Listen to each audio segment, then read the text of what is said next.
We're kicking off this year with simplicity. I wanted to forget everything you already know about quitting smoking, cutting down, quitting cold turkey, hypnosis, and frequency videos, throw everything in the trash, and just do this one simple thing that guarantees that you actually move a step forward towards quitting smoking for real.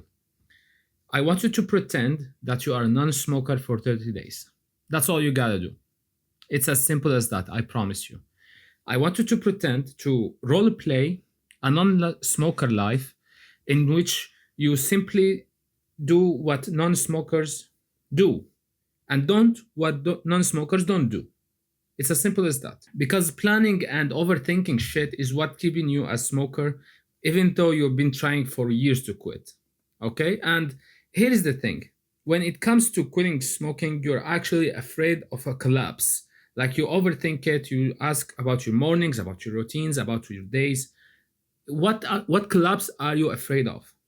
I just want you to take this step, and I promise you, this is the only thing that's going to actually help you quit smoking. Not thinking and not executing any framework to quit smoking. Just a step towards a non smoker life. That's all you gotta do. Okay? Pretend you are a non smoker. That's it. Okay? And here's the deal I smoked for 12 years, over 30 cigarettes a day. And when I quit, like my final quit, it's been like 9 months now. I would overthink my job, my marriage, my current state, my sports, everything from start to finish. But when it finished, nothing really changed. The fear was bigger than reality, like way too much. Okay? Nothing to fear. The worst thing that can happen is that you relapse. And you're already a smoker. So there is no need for you to be a perfect non smoker. Okay? All you gotta do is just to take 2 steps for now that will lead you to the life of non-smoker. Here they are. Copy what non-smokers don't do and kill the main excuses. What I mean by that is when you drink coffee, for example, okay, and you gotta smoke with it. Here's what we do. Do non-smokers drink coffee?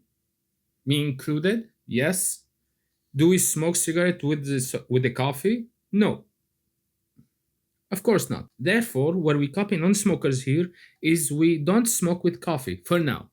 Okay? Remember, we are pretending and we're taking it one step at a time. Now the excuses will pop up in your head. You will say something like, well, I wake up 1 hour early and I have plenty of time. I make breakfast, I drink coffee, and then I smoke, then I get dressed, then I smoke again, then I go to work. Fine. Then you have a margin of extra 30 minutes that is causing you to be comfortable enough to smoke. So eliminate this 30 minutes. Instead of waking at 10 or instead of waking at sharp 7 or 8, for example, you wake up at 7:30. First, you got extra 30 minutes sleep. And second, you already have a coffee machine or like a quick way to make coffee. So it's not going to take time either way. And you're going to get dressed and get shower and do everything you need to do to get your morning started without having time to smoke. Food, for example. Do non-smokers have food? Yes. Do they smoke after they get food? No. So therefore, what you do here is you don't get cigarettes after food. Now the excuses part. I smoke after food because it gives me this light feeling after I had a huge meal, for example, or a greasy meal, for example.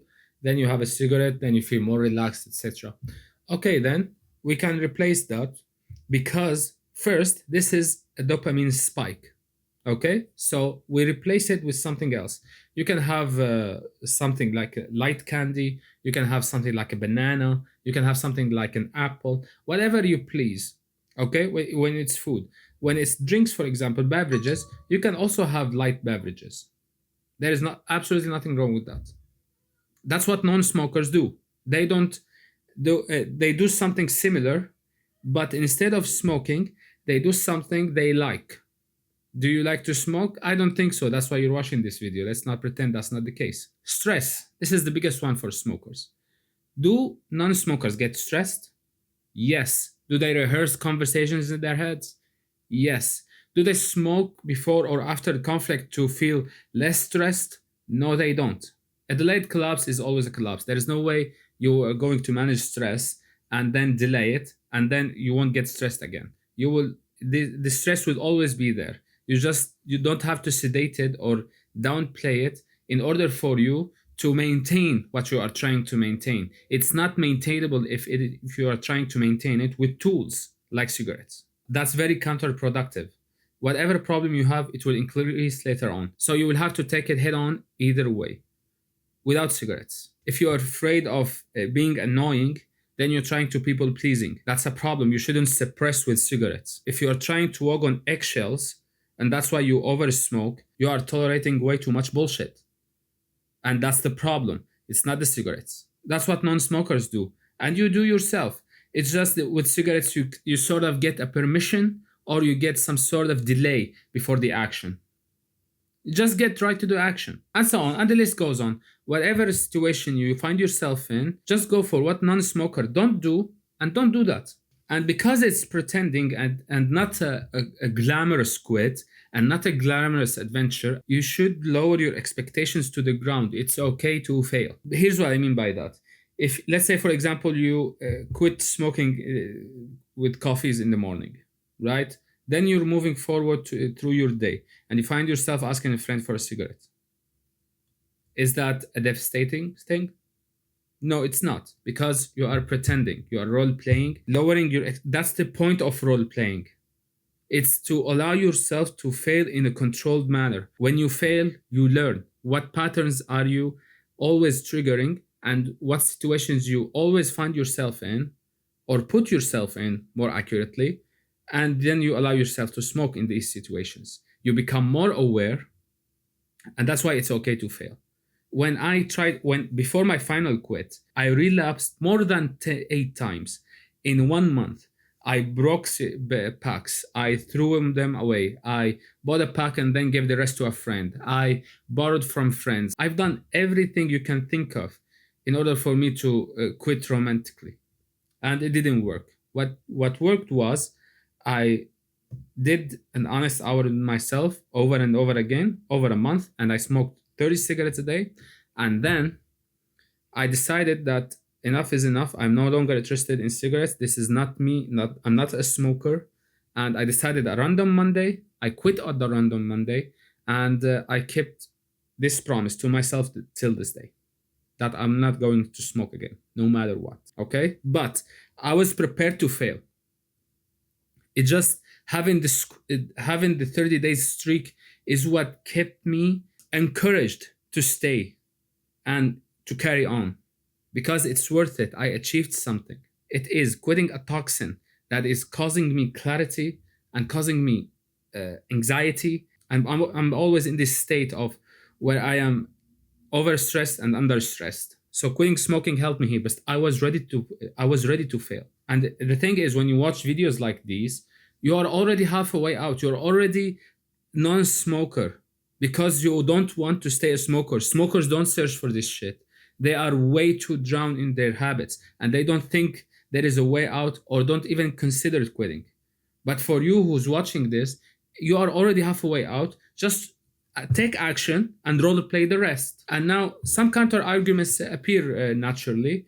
It's not simple. It's way too hard. Someone might say, well, it took you 12 years. I said it to myself too, like when I was making this video.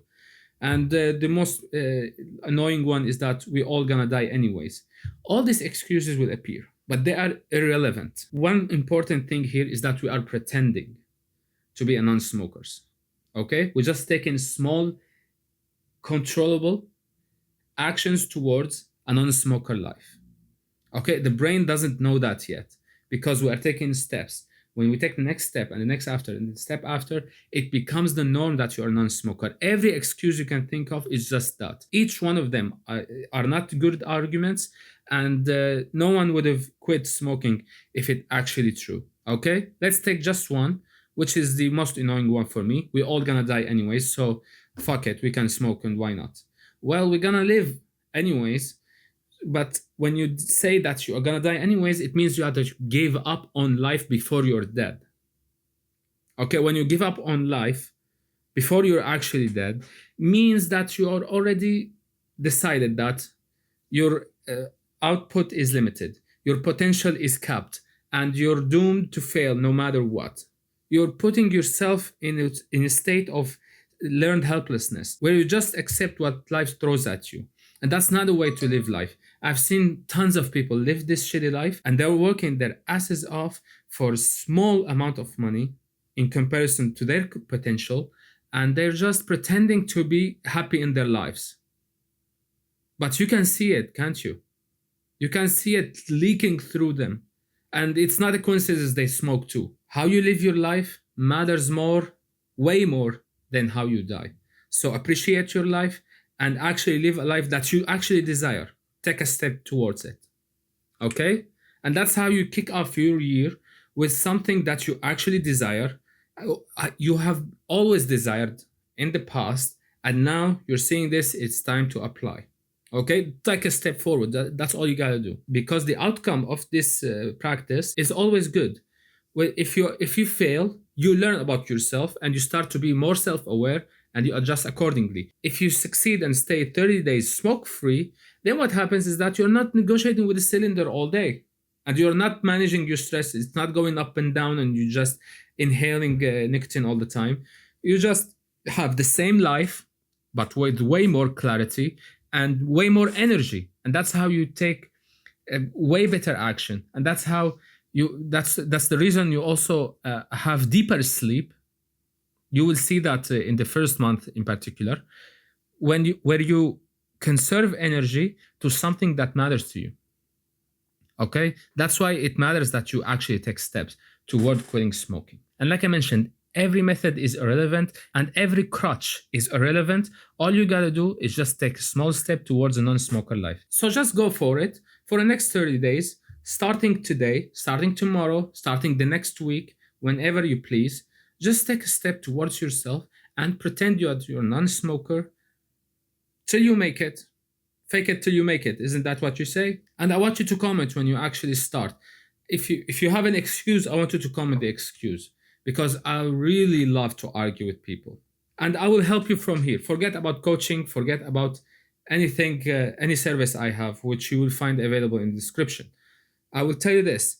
Tell me your excuses in the comments and I will eliminate them for you. I will reply personally to every excuse you have, and I will make sure you actually have no excuses left. That's it for this video today. Stay safe and take care.